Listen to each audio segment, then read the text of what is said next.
AI today is presented again as like the ultimate silver bullet, and it's not. Yeah, look, welcome to another episode of B2B Outbound. Super excited this week to be joined again by Ben, and this time we've brought along Sumair as well. So welcome, Sumair. But yeah, Ben, obviously I know you joined us a few months back when we told everyone about the exciting acquisition of Playbook and bringing you into the Punch team. So yeah, obviously keen to see how that's developed over the last few months, and more importantly, Sumair's joined us, having done all things GTM engineering, AI, and automation over the last, I want to say the last few months here at Punch, but actually the last years and years before AI was even a thing, probably in previous roles. So yeah, look, I'm keen this episode. I know we talked historically about some of the exciting stuff we've been working on at Punch over the coming months, Ben, but now we're here, 2, 3, 4 months have passed and we've got some exciting developments. So keen to focus today all things AI, automation, GTM engineering, whatever you want to call it. And obviously, Sumair, super interested for your take on this because I know you've been doing it for a long, long time. I guess just on that, AI. I don't say, we speak to sales leaders, revenue leaders all day long. Everyone's talking about AI. Everyone's talking about AI SDRs, digital lead gen. It'd be good to get your take, either of you or both of you, even in terms of what's actually different, what's actually going on in the market, and actually taking it a step further, what are we doing differently here at Punch, and obviously telling everyone what we're up to from a GTM engineering, agentic go-to-market strategy that's different from what everyone calls AI SDRs, and if I think we're all honest, are pretty naff, a lot of them. Yeah, they are naff. They are naff.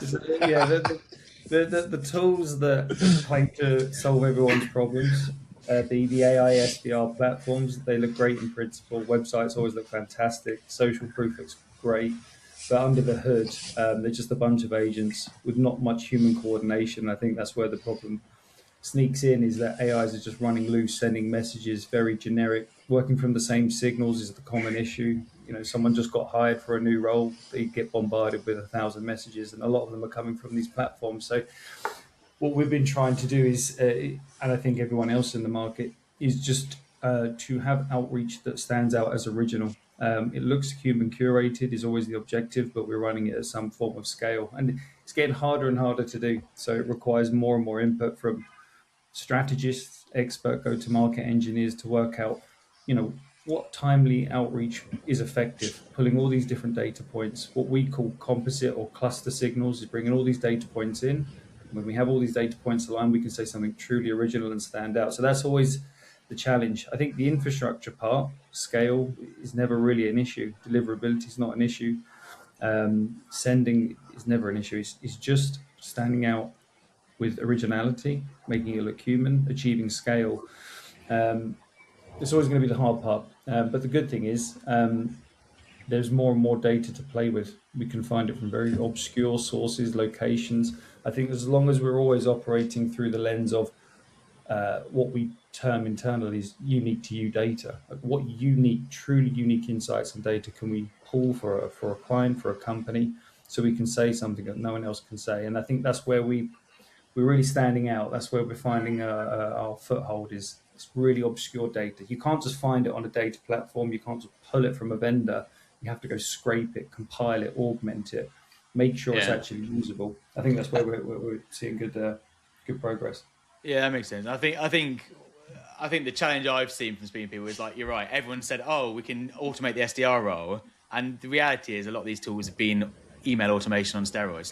They're tracking the same 6 signals, your mergers, your acquisitions, your headcount, your funding, your new job role, and then they just send out 100,000 emails saying, congratulations on your new job role, Sumair. And the reality is that's not really personalized, and it's a pretty weak signal that someone's got a new job role. They don't know what they're doing, what they're up to. So I guess, Sumair, out of interest, what are some of the interesting stuff you're working on at the moment in terms of what actually is an interesting signal versus the usual mergers, acquisitions, and how, to Ben's point, how in depth can you go? What's the art of possible? I mean, it is absolutely insane how much we can do.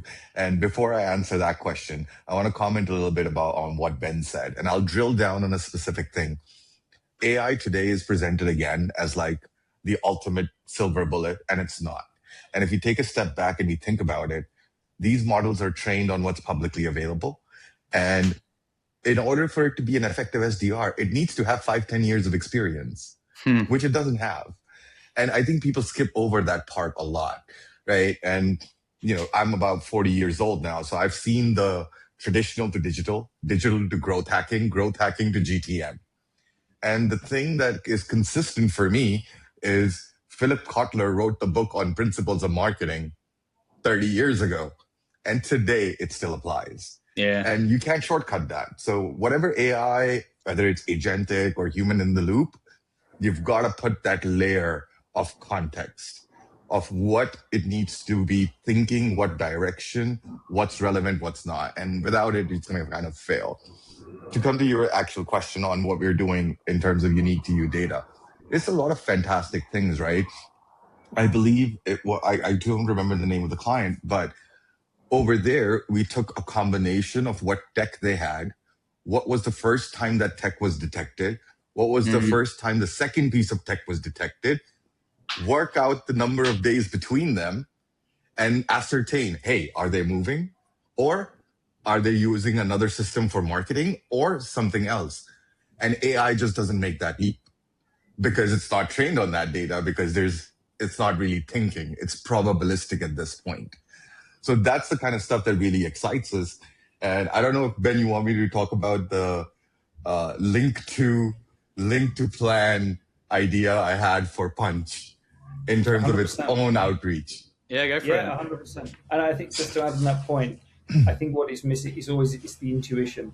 Like it's missing the human intuition. That's where the strategist role, your role, Sumair, comes into play. It's like, how can we take all the data and actually apply intuition, human thought to it to make it effective? AI will never have that. Yeah, and I think that's the interesting part. I don't claim to be a wizard like you guys, but I've seen it firsthand, some of the stuff you're working on. I think the interesting part is obviously this AI debate versus, is it truly agentic versus the human in the loop? Like, a lot of it is what this signal actually means. So the fact that, to your point, we're not just tracking is there a new marketing director in a role? It's actually what was in the job description that they hired against and what the business challenges are trying to solve for to get that marketing. Like, that's the interesting stuff. But a lot of that is then still, what does that infer is probably going on at the company versus an exact science of, like, it is absolutely happening. So I think you're right. Like, taking it one step further, just like what's in the job descriptions, these unique forums, these interesting insights and tech installs, and it's great. But you still need that thing of like, what does that actually probably means going on at the business that we can then write some compelling message about or outreach about? So yeah, I think, obviously for Punch, we call it agentic. The reality is a big part of it is the human strategy behind the signals and the insight to build those campaigns. But and I would say it's a conscious decision for us not to be fully agentic at this point, right? We are purposely keeping human in the loop to make sure the quality is there, to make sure that extra you to you data and angles is actually coming through and creating value for the client. So it's technically not like we don't want to do it or we can't do it. We're literally holding ourselves back just to make sure that it can produce the same level that we would produce as humans. Yeah, that makes sense. So I mean, just on that point, Ben or Sumair, or either of you, like, let's just kind of, for anyone listening who doesn't understand the concept, like, let's take it in step by step. Like, what actually happens when we identify something really interesting at a company, this really unique signal fires, and then what? What's the actual process we take or companies should take and deploy? Versus just go, automate, send, congratulations, and let's do it 100,000 times. Yeah. There's a few ways. There's not only one perfect path. So it depends on the type of approach we want to, or approach to market we take for a client. In most cases, a lot of the time, say we're planning to launch a campaign, and we have an idea of what it could look like, the ideal state. In that case, we're pulling data in a static form. We're pulling all the data in, analyzing it, and it determines what we send out. And that's the traditional route to launching campaigns. Aggregating a lot of signals, working out what we can do with it, augmenting the data. The other side of it is, as data points fire off, things we're intentionally monitoring for, there's some very unique scenarios. As these events take place, information comes in, messaging goes out. So that's the second. That's kind of like a live processing. And that is a lot more like AI SDR, these platforms, but we have the human in the loop. We've programmed in, if you like, the human intuition. We're gating it at the human to make sure that is that actually going to be good. We're not just going to let that out the door because we're representing the client. We don't want to send crap out, to speak bluntly, because we're representing one of our accounts. So that's the second is that it just comes through automatically. Event fires, human in loop if it needs it, and then it just goes off very quickly.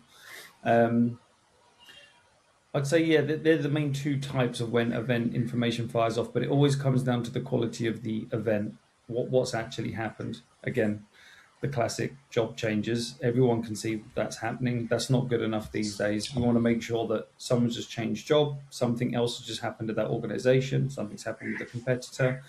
There's a lot of different plays with it, but just relying on one signal, one event to set the marker for us to reach out is not enough anymore. We have to be aggregating signals. And building on what Ben's saying, it's some signals are actually getting downgraded to filter criterias. We're not consciously calling it that yet, but that's how I feel like as we keep working on more and more clients, it feels like this used to be a signal which would merit an entire campaign, and now it's like baseline. This is what qualifies them for further enrichment, and then we build more personalized and custom sort of messaging around that. Yeah. And then just to be clear, I guess for everyone listening, like that customized messaging is what you're saying, a GTM strategist, your roles are in terms of predetermining that, what this signal means, what the messaging then should go far out. It can be agentified and automated in terms of literally taking that signal, pushing it out to LinkedIn, pushing it out to email. That bit's really easy, but it's the actual message beforehand. That's the bit that's still the human part, the strategy part, that kind of intuition bit you mentioned. Yeah. So, and you'll notice this, you can pick out AI copy very easily. Yeah. It's not creative that way, even though what it's trying to say is technically accurate, but it'll fumble on the grammar. It'll fumble on this flow of the sentence. It just basically would not capture a human's attention the way a human written email does. So it's still not all the way there. It's there, I would say 80, 85%, but it still fumbles it because it fundamentally reads data differently than humans do. You know what I mean? Yeah. It's a bunch of zeros and ones versus we are words and feelings and how it's strung together. So that's still, I would say, a bit ways away. Yeah, that's interesting. And I guess, Ben, from your point of view, because I know you've had some pretty big success stories with this in terms of MQL generation and response rates in all the traditional, not real click-through rates and everything anymore, but particularly responses. There's been a perception in the market, and there probably still is, in my opinion, from speaking to people, like digital doesn't work anymore. Emails don't get responded to. LinkedIn doesn't work. No one's engaging. But I think the reality is that's because of all the stuff we mentioned. It's automated. It's AI slop. It's generated for them.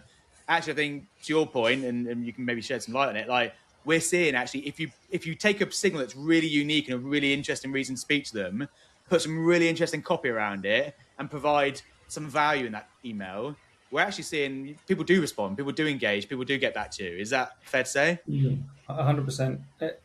It's basically like applying a formula every time to a piece of copy. The formula needs all the right components added in to make it work. One of the big things that we emphasize so much with every account that we speak with that leads to the greatest amount of success always comes down to Alex Hormozi type subjects: offers, lead magnets. What is the incentive? What are we using to elicit a response? Because the copy and some personalization, some observations isn't enough. Other people can achieve it.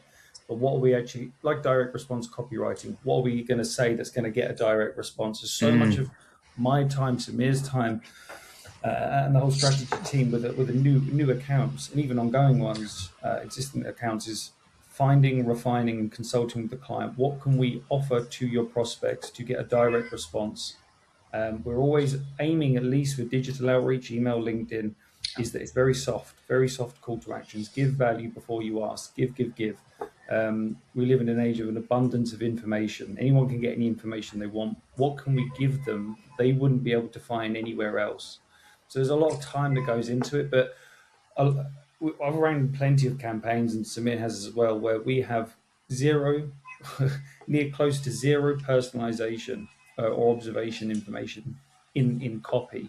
If we have an offer that's so unique to the prospect and to their market, something that they can't find anywhere else or would take too long for them to do themselves.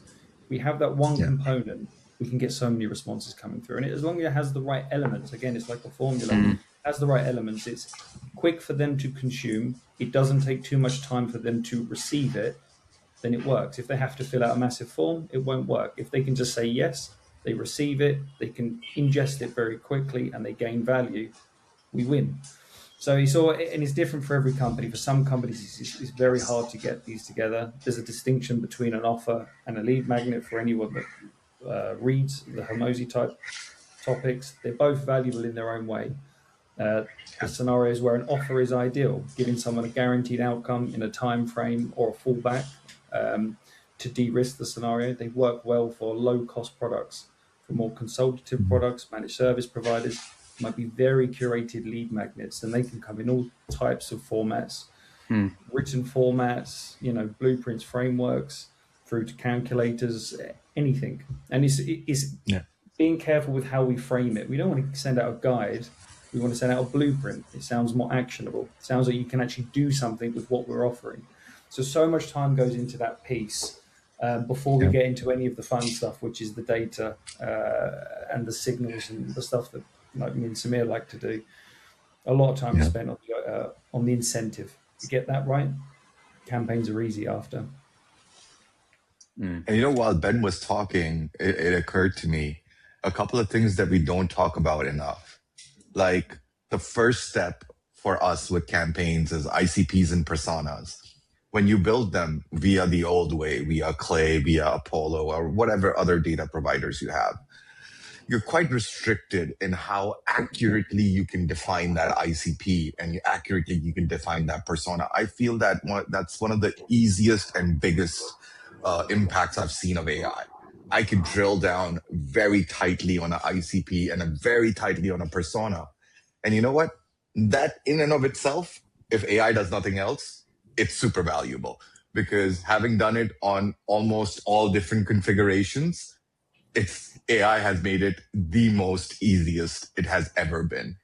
And I think the other thing with cold email is it's going through its digital marketing phase, where it's democratized and the barrier to entry is so low now that a lot of people, without investing enough time in understanding why it works, are now just jumping in and shooting stuff out. Pretty much how you see Meta ads and Google ads. They're horrible a lot of times. And I think that's also happening in the industry, where because it's less technical now, everybody is kind of proficient with API. 2 years ago, a marketing guy would not know what API meant. So I think that's also contributing, and we don't talk about that enough either. Yeah, well, that's where we gain an advantage to promote Punch a bit. But it's just the honest truth is that most of these companies that create so much noise on digital that make it harder for us to stand out give us the advantage, because we have channels that most other, say, agencies or agencies that represent clients or end accounts or accounts running this themselves with these AI SDR platforms, they're not using the phone. They're not taking this same data and deploying display ads, retargeting ads. They're not using it to inform what events to attend. We take all of our strategy work and we're not just throwing it at digital, we're throwing it at the phone. We're throwing it at advising the company, our client, with what their go-to-market strategy could lead with in other channels, other areas of the business. So we're giving a lot more, there's a lot more value that we're taking out from it. We're not just isolating it to digital. It's like, look, let this inform your whole strategy. The data tells us to go in this direction, and we're not just making it up. There's no guesswork involved. Yeah, I also think that's traditionally, particularly from an agency world as well. I think traditionally you get given, here's your, to Sumair's point, here's your ICP, here's your personas, go and build a campaign. But I think where you can get really interesting with data and APIs and workflows is, yes, all that signal intelligence we're finding, what's going out in the digital work, in the workspace, in the job boards, in the forums, in the podcasts, all these other stuff that everyone's doing. But people sometimes forget. Let's hook that up with your CRM. What events you've been at, what webinars you're running, what inbounds come through your website. It shouldn't just be outbound versus inbound. All that should be going into kind of scoring, prioritizing leads, and kind of look at what leads go outbound. And then I think to your point, Ben, it's about telephone, email, LinkedIn video, direct mail, LinkedIn voice note. Like everything needs to be deployed. Everything. Not just send out 1,000 emails and see what happens. Is there any? Do you guys find? whether it's persona specific or IC specific. Obviously, sometimes for us it's just about client briefs and budgets. But does from an agentic point of view, do you determine? You've got the signal come in. Where should I fire that out? Email, LinkedIn? Should it be a video? Should it be a phone call? Is there any kind of prioritization system there? I mean, I'm happy to take that question. So I do a scoring and routing framework for majority of campaigns. And what that does is essentially you score all the firmographics on the company, you add the signal score, then you add the contact score. So did you find the primary or did you find the secondary, etc. And then you have in finality a single score for each lead. And then it's very easy to route them. So the highest leads, which we would call, let's say, hot get the full Nelson, if you want to say that, gets everything, right? It gets prioritized for LinkedIn because we have bandwidth limitations there. It gets prioritized for calling because that's a cost heavy channel. So you have to be smart about how you're deploying that and so on and so forth. So in an ideal world, I would think a hot lead gets a microsite, gets a ad, gets a phone call, gets an email, and gets like a LinkedIn request. And as you move down the tiering, you go to warm, you drop something off, you go to cold, you go with the most cost-effective channel that way. And marketers have been making those calls on the B2B side, or B2C side. And I think that's the difference between B2B and B2C is now vanishing for the first time, I feel. Because it's almost like the same integrated marketing communication model that's now being implemented. So I think this is going to become a very, very hot topic very soon on how are you routing all your leads. So fantastic question, Chris. Thank you. Yeah, interesting. I think, it'd be interesting to see how that evolves as well. Because I think everyone's become more cost conscious. Like, if I'm going to spend any more budget, what's the best channel? Not necessarily the cheapest, but the best channel for the return. And is that a phone? Is it email? Is it LinkedIn? Like, people are going to start spending in those sort of ways as well. I'm keen to just jump back before we move on, because I think one of the things you mentioned, Ben, that I don't want to miss out on, because I think it is such a big topic around deliverability and success rate and response rate. And I think I just want to be clear, like, I think something you mentioned, like, people's time is one of the most valuable commodities out there. Like, so, and we all see it. Hey, Sumair, I've got this interesting thing about you.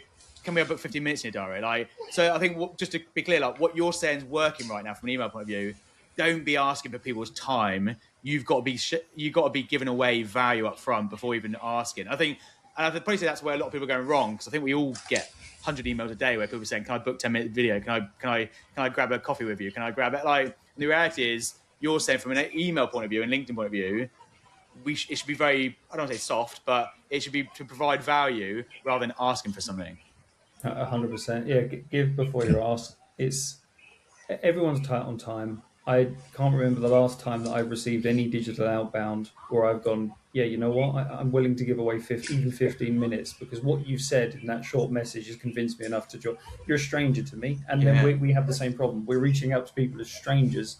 Who do we think we are to say we have half an hour? And people try some interesting things. Like, I got propositioned with some free AirPods for a half an hour call, and I, like, as much as it was great, I turned it down because the reality is I don't have half an hour. It's not. I'm not their ICP. I'm not a good fit. It's not going to go anywhere. I wanted the free AirPods.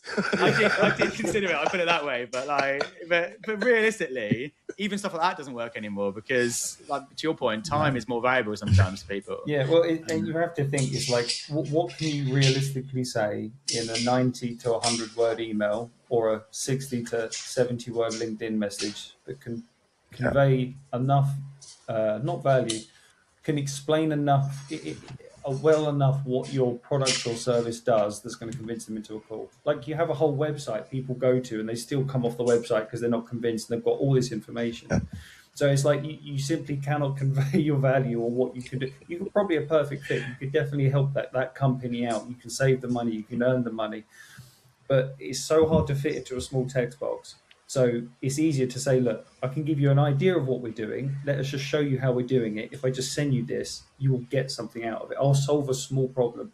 I think Amosi, again, the way he kind of describes to approach these things, and it's the same philosophy we use, is like, solve a micro problem for that prospect. You solve the micro problem and they've fixed it, they're happy. What does that problem then lead on to? Because it will naturally lead to the next stage of the problem. And that's where your product then goes out and we sell them.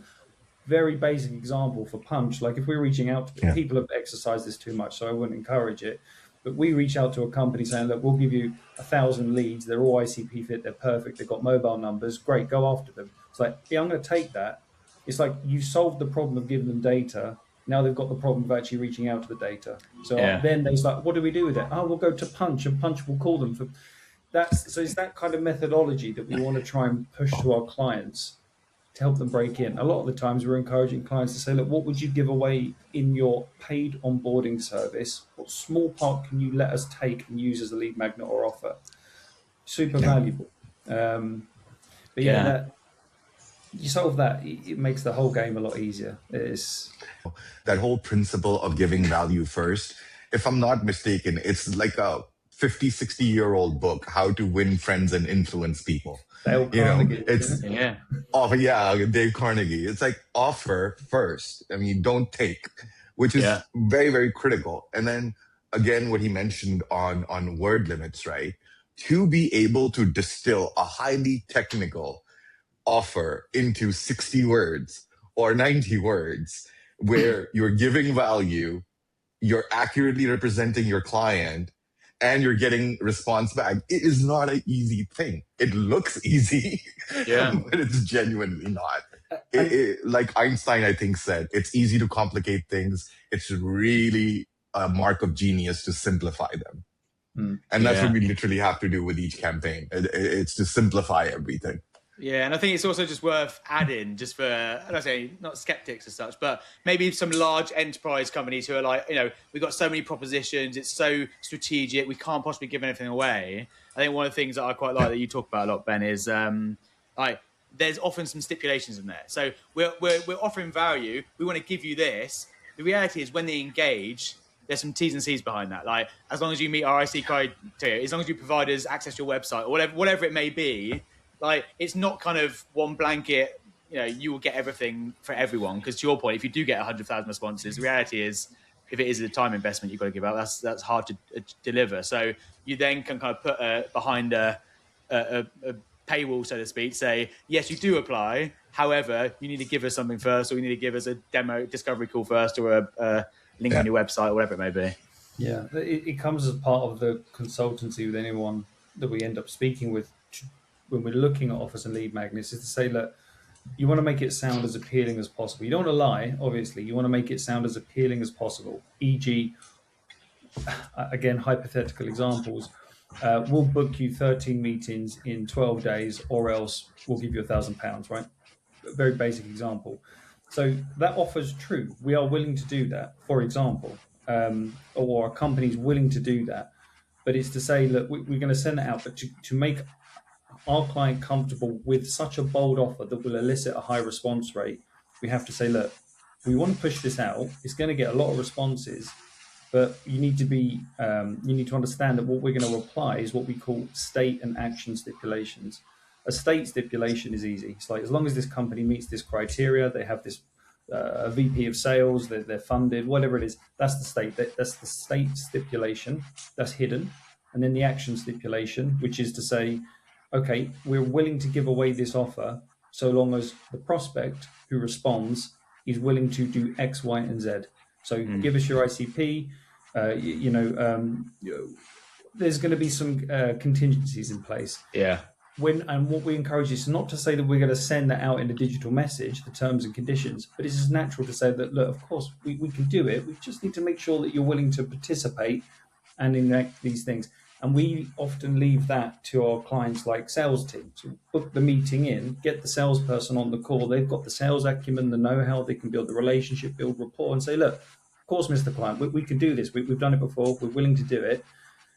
Just need you to participate with us. We just need you to do X, Y, Z. And we leave that to that's where the relationship's important. A person actually discusses that rather than it being black and white text. There's so many ways to formulate these things. But yeah, a lot of time goes into that to make it work. Oh, one of these days, Ben, I'm going to end up calling a client Mr. Client, and that's going to be your fault.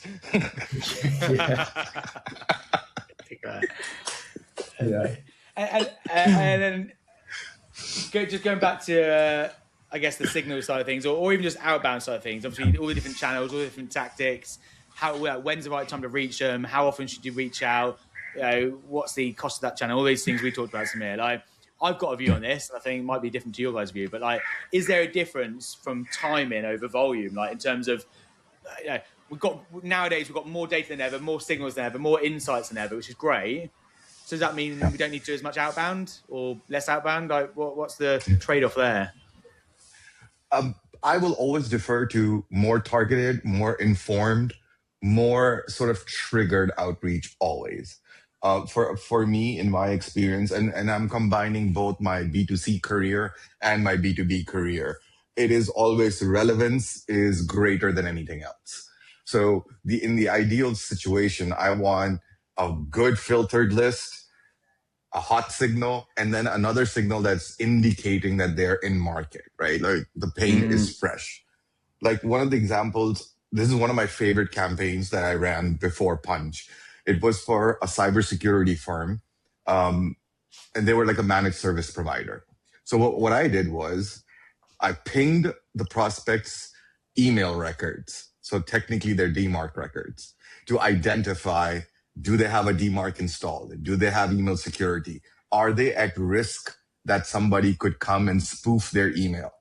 And believe me, first 10 LinkedIn messages got a response and a deal closed, which was 10x the value of the monthly retainer. So just in market, good signal, filtered, very precise list will beat volume any given day. But go on, Ben. I was keen to get your opinion on this. I was going to say, and campaign strategies like that and angles like that, that's a case of where instead of incentivizing them to, where we're baiting them, essentially carrot on a stick to say, look, we'll give you this, we'll do this. We're actually giving it away up front. Yeah. We've identified and solved a problem for them, bringing it to their attention. Therefore, we're trusted. We bring value. It's like, oh, I wasn't aware of this. Now I have a problem to solve. Who's going to solve the problem? Oh, you're going to solve it. So that's like that's a perfect example where we're not even trying to bait a response. We're just giving them the solution. It makes sense. And which is not always the case. Yeah. I guess coming to it from obviously a lot of our audience who listen to this are SDRs, BDRs, heads of sales and revenue, and probably responsible for outbound SDR teams who are, they obviously should be multi-channel or multi-threading, but the reality is they probably spend a lot of time on the phone. I guess I'd not want to counter it, but challenge it from that angle, with the fact that you can have the best signal in the world, the best insight in the world, the best trigger in the world, but the reality is you've still got to have a conversation with them, and that may mean you've got to make multiple phone calls, multiple attempts. It's not, hasn't got any easier from a phone point of view to say, we've got an amazing signal, amazing trigger, I can just pick up the phone and have a conversation with them. You've probably got like 10, 15 attempts to try and have that person. So there is, in my opinion, still a trade-off of, don't get me wrong, what to say, why it matters. You've got that in your fingertips, but to get hold of them, if they're not engaging with email and LinkedIn and some of the stuff you talked about, Sumair, you probably still need to make multiple attempts, high volume, high outreach. But I think what we're talking about is that still has to happen. But like when you do get hold of them, reps should know what to say, why to say it, why it matters, what's been seen online on digital. And that data is now better than it's ever been, in my opinion. Which is interesting. I think a lot of... Sorry. Just to finish on that, which I think is interesting, because a lot of teams still aren't using good data, good insights, real time. They're still going, hey, I noticed you're ahead of cyber. You must have this challenge. It's like, well, you can do better than that nowadays. Come on. The truth of it is, it's like every company, every prospect you want to reach out to sell your product or solution, of course they have the problem that your solution will solve. It's like, you're a CRO. Notice that you might need to hire some more salespeople. You might have a sales problem. It's like, obviously, I'm a CRO. I've always got a sales problem. So it's so you have to stand out and offer something to break through the noise. But that, again, absolutely. We're talking of digital mainly, email, LinkedIn, but that's where the phone comes in. That's why you need the phone angle. That's why you need direct mails. You send something through their front door, problem statement on the postcard that they receive. Hi, you've got a DMARC issue. Scan the QR code. Like creative ways to break in. Once we're broken in, or the client's broken in, smooth sailing after that. It's just Yeah. getting the conversation started. I would actually go as far as making LinkedIn, email, and calling like the bare minimum channels that you should just engage in. And there's a value to that. One is kind of email. It's on your desktop. It's on your phone. Another one has social value. So you might be bad at email. You might be better at keeping up with your LinkedIn, and you might be shit at doing both, but we'll get a hold of you on the phone. So I think like these three channels should never be sort of evaluated against each other. They should always be used in concert together. Kind of like on the traditional side, nobody argues the value of TV ads versus billboards versus digital ads, right? It's just taken for granted that you need all these channels. And I think people don't realize that with cold outreach, these three channels constitute the bare minimum that you should be good at. And when SDRs are empowered with that data and information, I can bet you the conversion rate is 10x higher. Yeah, agreed. So I 100% agree. And that's why all our channels, phone, email, LinkedIn, and absolute fundamental. Yes, Ben, you can get creative with direct mail and ads and a whole load of different stuff. But the reality is, to your point, Sumair, some people are never going to respond to an email, no matter how personalized it is. Some people never respond to LinkedIn, no matter how good looking you look or whatever it may be. The reality is, it's you've got to have all these. And some people never respond to the phone, but they'll respond to an email. So for us, having all three of those firing is absolutely fundamental, which is super interesting. Yeah, I agree. I was going to say one last thing is the creative plays as well. I've ran some sneaky campaigns before where they are appropriate to use, but where, for example, if we know we've identified, like the DMARC example, there's a clear problem, we can solve it. It's not just emailing people one-to-one. It's emailing, making this up again, by the way, head of cybersecurity, CCing in 2 colleagues of cybersecurity. So it creates some social accountability. Yeah. It's like, oh, my colleagues have seen this. I've seen this. Someone now has to address the problem that has been presented to us, and it starts a conversation. So like group email campaigns can be really interesting as well. Yeah. Oh, so I went wider. Flagged legal, flagged marketing. Exactly. Marketing, your emails are not going through. Legal, you have exposure, bro. You're going to get fined by the government. Watch out. So absolutely what you're saying. It all comes back round again to why purely agentic stuff will never work. You need a human with intuition, with strategy to orchestrate and architect the whole campaign. That wouldn't come from an AI. That comes from someone with a bit of experience going, that worked before, let's redeploy or try something new, so long as people are willing. Yeah, and I think that's the important part to mention around that kind of, there is a lot of skepticism still in this space of agentic and AI SDRs. And I think, to your point, because a lot of it's got bad rep of an AI can just write an email for me and press go. I think what we're saying is like there is a lot of truth in that. And that's the reason it's not working and it hasn't worked. But done well, AI SDR or agentic go-to-market or digital outbound, whatever you want to call it, can work and is working very, very successfully. It's just, I think, probably the bad reps being tarnished over the last 6, 12, 18 months of all these tools that kind of claimed, to your point, were a silver bullet, and the reality is they weren't. They're just kind of email automation. Oh, I explained it to a client once like this. I said, just because you own a Formula One car doesn't make you drive like Schumacher. Yeah. So that's what's happened now. Everyone's kind of has the F1 car. Everyone has access to AI and all that, but that doesn't make you Schumacher. You need to put in the work and get good at orchestrating AI and orchestrating agentic AI. That's just a non-negotiable. Human in the loop for the near future is non-negotiable, at least as far as I'm concerned. Yeah, absolutely.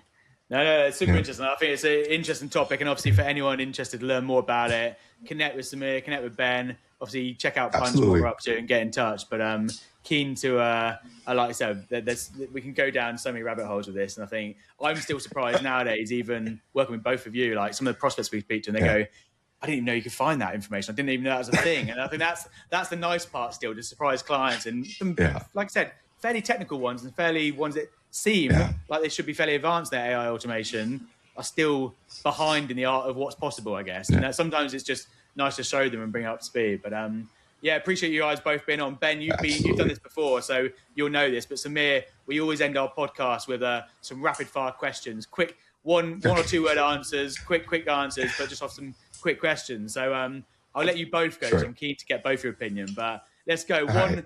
One signal that currently is outperforming everything else. That's a tough one, man. Yeah. Or the best signal you're currently using, your go-to signal. Lookalike. Lookalike, yeah, I would agree. Yeah. And again, I know this is rapid fire, but it goes against everything I was talking about before. We can't rely on one signal ever now. But True. yeah. But technically, lookalikes is multiple signal, right? You're matching firmographics and then you're matching pain points. Yeah. And a success story. So to give light on that, and I know this may be rapid fire, lookalike is not necessarily a signal, but it's a go-to campaign we run, which is take an account. They've got really loads of 15 case studies. They've all got metrics. They're fantastic. Just simply get those companies, go after the closest matching companies to those case studies with metrics, and just reach out. So if we're reaching out to Nike, we'll go, hi Nike, we're working with Puma. For Puma, we've got 1,000% ROI. You know Nike really well, or you know Puma really well. Is there any downside to just seeing how we did it for them? Because you're so similar. That's just like a go-to hallmark of campaigns. They always work. And it performs phenomenally on the B2C side as well, by the way. Yeah. I think it's now the first time B2Bers are able to do this. But on the consumer side, lookalike campaigns are awesome. Cool. It's good to know. I think that's a little nugget right there. Sumair, one for you, because I know you've been in this for the last, Sure. Everyone's talking about agentic GTM in the last couple of years. The reality is you've been doing it for a lot longer than that, before it was called AI and everything else. But 2 years' time, agentic GTM, more human or less human? Less human for sure. And I feel like the distinction is going to be strategy versus execution.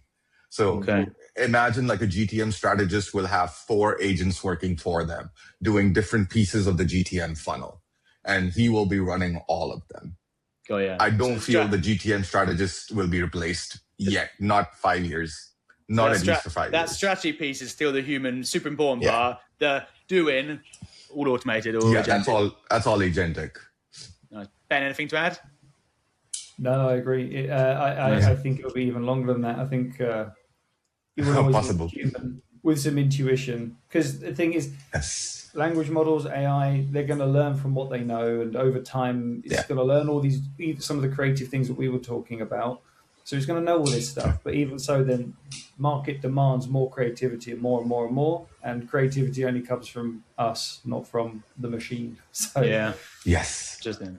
What's I mean, obviously you guys are both firing up hundreds of campaigns each week and every month, and new clients, new industries, new sectors. For anyone new getting into AI SDRs, agentic go-to-market, Rebel, whatever you want to call it, what's one thing you'd tell them to build if they're building a new program from scratch? Where should they start? What's that one thing you should? What's the warning to them? Don't get seduced by AI. Do the fundamentals correctly. ICP, persona, offer, case study, all are still super important. Use AI to dial it, really, really dial it in. But don't skip that part, or don't just leave that with AI. Do it consciously and purposefully, and everything downstream is going to be much better. Yeah, that's the same. I mean, again, going back to whether it's an AI conversation or anything else, it's the same as good practice marketing or SDR. The amount of times we go into an organization and the SDR team isn't performing, the CEO says, hey, Chris, my SDR team aren't performing. Well, actually, it's not they're not performing. You haven't sense checked your ICP, your proposition, your messaging, your product fit. Let's get that right first, and then you'll imagine the SDR team will perform, or your outbound will perform. So I agree. Get the basics right, do it well, and then scale it up versus trying to do everything too soon. And then again, both of you, you're managing in real time hundreds of campaigns at any one point. What does good look like to me? What's that one metric you're tracking to say this is working? I think meetings attended is what I would live and die by. And the only reason I stop short of revenue is because meeting booked to sale close is a little bit out of my hands. And it's definitely with the client, payment terms, dates, budgets, etc. That's beyond something we can influence. But everything short of meeting attended to me is indicative metrics. They kind of guide you. Hey, you're on the right sort of route.